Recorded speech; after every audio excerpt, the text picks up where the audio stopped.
Salam alaikum, heureux de vous retrouver. Nous voilà ce 4 juin 2026 et franchement, Alger n'a pas chômé cette semaine. Elle a joué sur tous les tableaux à la fois. Un gazoduc géant traversant le Sahara vient de boucler son 5e sommet ministériel. Le chantier du siècle prend forme. Côté diplomatie, Paris et Alger ont osé rouvrir le dossier brûlant de l'accord migratoire de 68, du jamais vu. Au Palais du Peuple, Tebboune a déroulé le tapis rouge pour l'élite sportive nationale, de la prodige Kailia Nemour aux guerriers de l'USM Alger. Et au Niger, le chef du gouvernement Sifi Grib a livré clé en main une centrale électrique offerte gracieusement. La solidarité africaine en béton armé. 4 dossiers lourds décryptés sans détour, on y va. Partie 1. L'Algérie, lumière de l'Afrique. La centrale de Gorubanda au Niger. La première actualité de ce 4 juin est celle qui illustre le mieux la politique africaine de l'Algérie et elle s'est jouée à Niamey, la capitale du Niger. Ce mercredi 3 juin, le Premier ministre algérien Sifi Grib, mandaté personnellement par le président Tebboune, a coprésidé avec son homologue nigérien Ali Lamine Zeine l'inauguration officielle de la centrale électrique de solidarité algéro-nigérienne à Gorubanda. Une centrale de 40 MW composée de 2 turbines à gaz de 20 MW chacune. Et c'est un don. L'Algérie l'offre au Niger sans contrepartie financière directe. Ce qu'il faut comprendre, c'est la vitesse à laquelle ce projet a été réalisé. La première pierre avait été posée le 24 mars 2026 à l'occasion d'une précédente visite de Sifi Grib à Niamey. L'inauguration se tient le 3 juin 2026. 2 mois et 10 jours entre la pose de la première pierre et la mise en service. C'est un délai record qui illustre ce que Sifi Grib lui-même a appelé la rapidité et l'efficacité des ingénieurs algériens qui ont construit cette centrale. Sonelgaz International, la branche internationale de l'opérateur public algérien d'électricité, a participé au projet. Pendant la phase de construction, des techniciens nigériens ont été formés dans les écoles de Sonelgaz en Algérie entre le 4 et le 23 mars 2026. 8 agents de la Nigélec, la Société nationale d'électricité du Niger, ont reçu une formation spécialisée dans l'exploitation et la maintenance des turbines à gaz mobiles. L'objectif est que les Nigériens puissent faire tourner cette centrale de manière autonome. Dans son discours d'inauguration, Sifi Grib a prononcé des mots qui ont fait beaucoup de bruit. Il a dit que comme elle a été le phare des révolutionnaires, l'Algérie sera le luminaire de l'Afrique. Une formule forte qui résume la vision algérienne de sa place sur le continent. Cette centrale n'est qu'un début.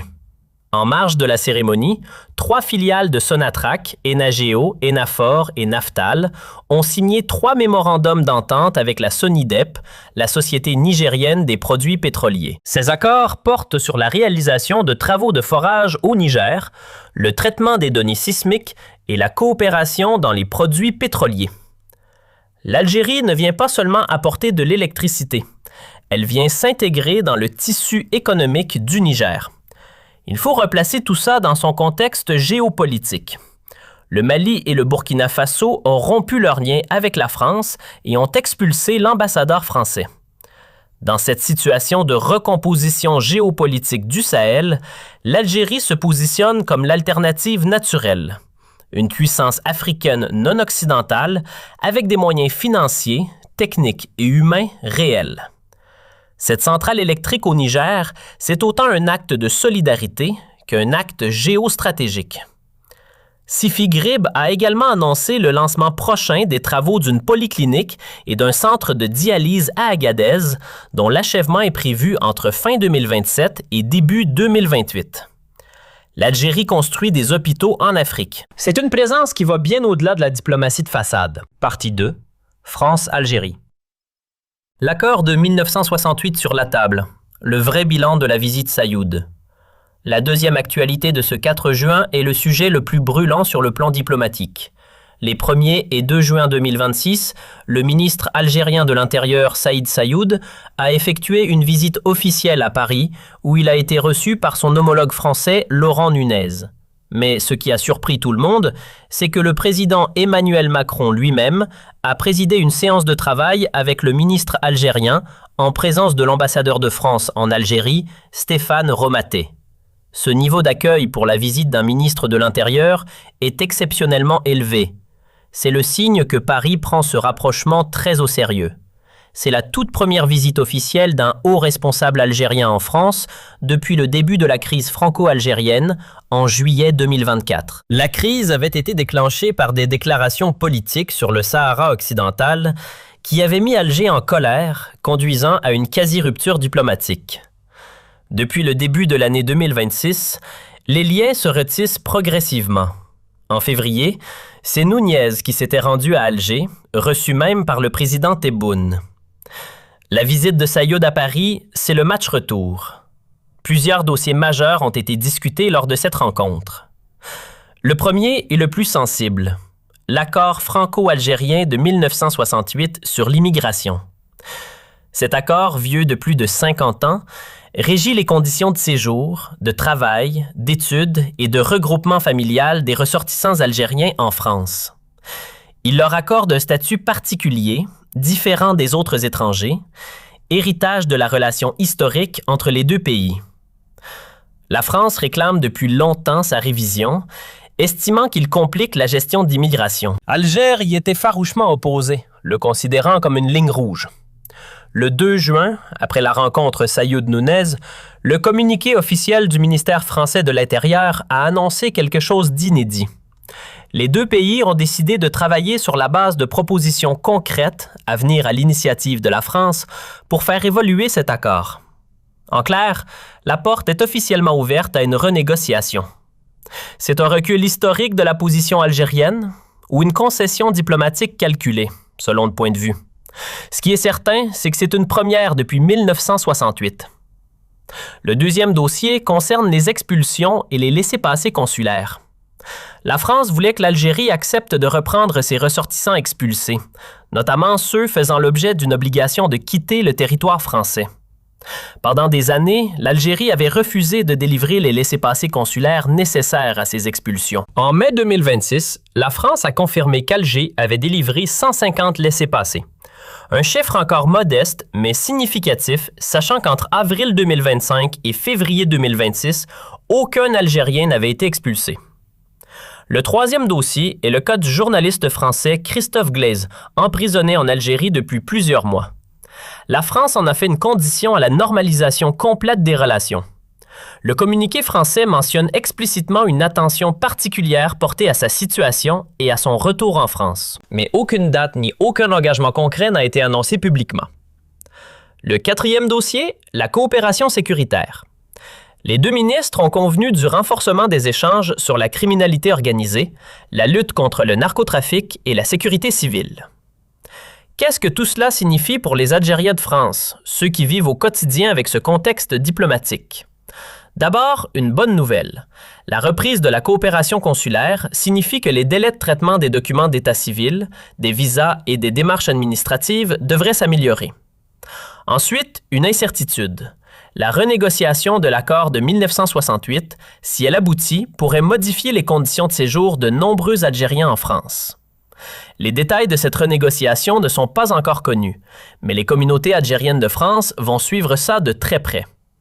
Ce qui est clair, c'est que le dégel franco-algérien est réel et structuré. Ce n'est plus une simple déclaration de bonne volonté.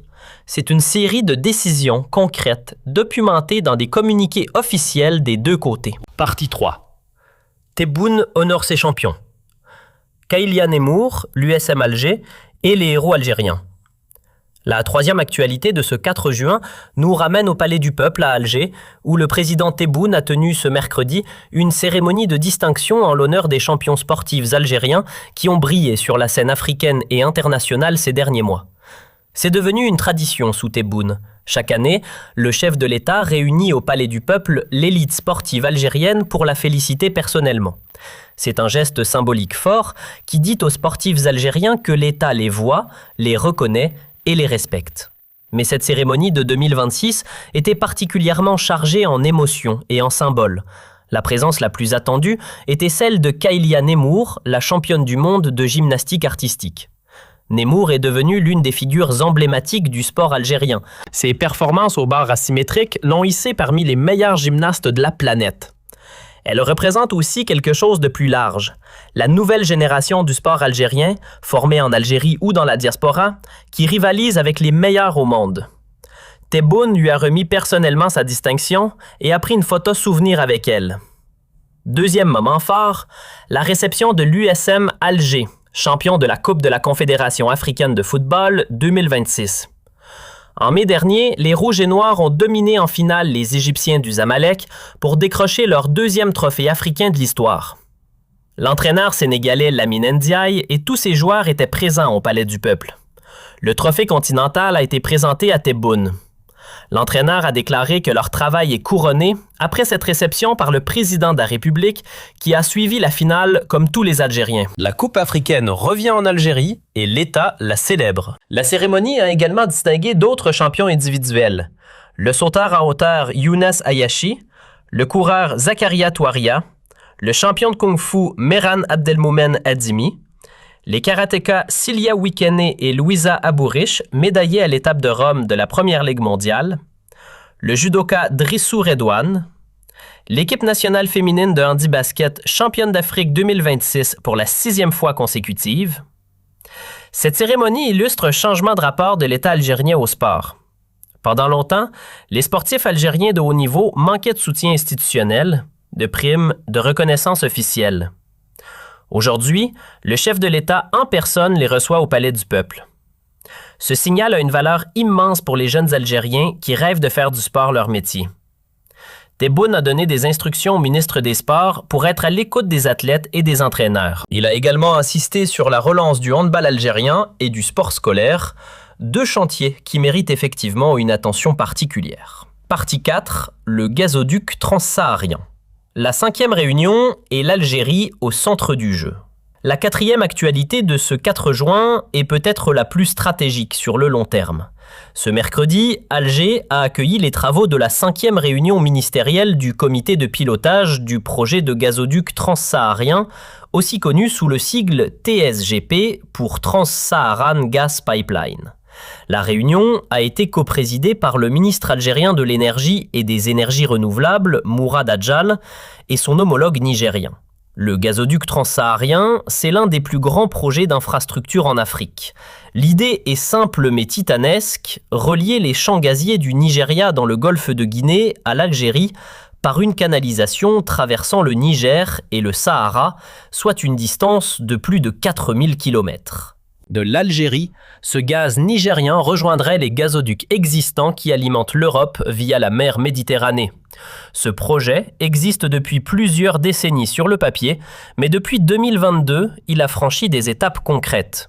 Les études techniques ont avancé, les financements font l'objet de négociations, et la guerre en Ukraine, qui a poussé l'Europe à chercher des alternatives au gaz russe, a donné une urgence nouvelle à ce projet. Ce que la 5e réunion ministérielle de ce 3 juin confirme, c'est que le projet continue d'avancer. La réunion du comité de pilotage est un mécanisme de gouvernance sérieux où les 3 pays concernés, l'Algérie, le Niger et le Nigeria, font le point sur l'état d'avancement, discutent des obstacles et prennent des décisions communes. Pourquoi l'Algérie est-elle au centre de ce projet ? Parce qu'elle est le pays de transit incontournable entre le Nigeria et l'Europe. Sans l'Algérie, ce gazoduc n'a pas de sens. Et pour l'Algérie, accueillir du gaz nigérien dans ses propres tuyaux, c'est renforcer encore sa position de plaque tournante gazière entre l'Afrique et l'Europe. Ça lui permet de proposer des volumes supplémentaires à ses clients européens sans épuiser ses propres réserves. Il faut aussi noter le contexte nigérien. Lors de cette même journée du 3 juin, Tebboune a reçu au Palais d'El Mouradia les ministres nigériens et nigérians des hydrocarbures. Les 2 réunions, celle du comité du TSGP et celle des ministres des hydrocarbures, ont eu lieu le même jour. Ce n'est pas une coïncidence. C'est la démonstration d'une diplomatie énergétique algérienne parfaitement orchestrée. Si le gazoduc transsaharien aboutit, l'Algérie devient la colonne vertébrale énergétique d'un axe allant du golfe de Guinée jusqu'au marché européen. Une position géostratégique unique au monde. Voilà pour ce 4 juin 2026. Une journée dense, stratégique et riche en signaux pour l'avenir de l'Algérie. La France et l'Algérie ont officiellement ouvert le chantier de la révision de l'accord de 1968. Sayoud a été reçu par Núñez et par Macron en personne. Les dossiers des obligations de quitter le territoire français de Christophe Glaizès et de la coopération sécuritaire avancent. Le dégel franco-algérien est réel et documenté. Le premier ministre Sifi Grib a inauguré à Niamey la centrale électrique algéro-nigérienne de 40 MW construite en 2 mois et 10 jours par Sonelgaz International, un don de l'Algérie à l'Afrique. 3 mémorandums ont été signés entre Sonatrach et la Sonidep Niger. Tebboune a honoré ses champions au Palais du Peuple. Kailian Emour, l'USM Alger, champion d'Afrique, le handi-basket féminin, les judokas, les karatékas. L'État reconnaît ses champions et ça compte. Et le gazoduc transsaharien a tenu sa 5e réunion ministérielle à Alger. L'Algérie avance vers son ambition de devenir la plaque tournante gazière entre l'Afrique subsaharienne et l'Europe. L'Algérie avance dans les palais présidentiels, les capitales africaines, les tables de négociations diplomatiques et les chantiers gaziers du Sahara. Likez si cette vidéo vous a apporté